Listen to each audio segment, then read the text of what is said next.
Basically রাস্তা সেফটির জন্য আন্দোলন করছিল, সেখানেও এত নাশকতা কোথেকে আসলো?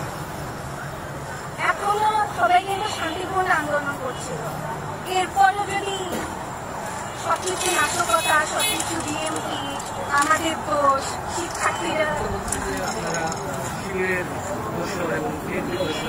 আচ্ছা, আমি আপনাকে বলি, বিএমপি যদি সবকিছুর জন্য দায়ী হয়ে থাকে, শুটআউটের জন্য দায়ী হয়ে থাকে, তাহলে সরকার কি করছিল? সরকার কি দেখেনি যে বিএমপির কাছে গুলি, পিস্তল আছে, ট্যাঙ্ক আছে, এগুলো সরকার দেখেনি?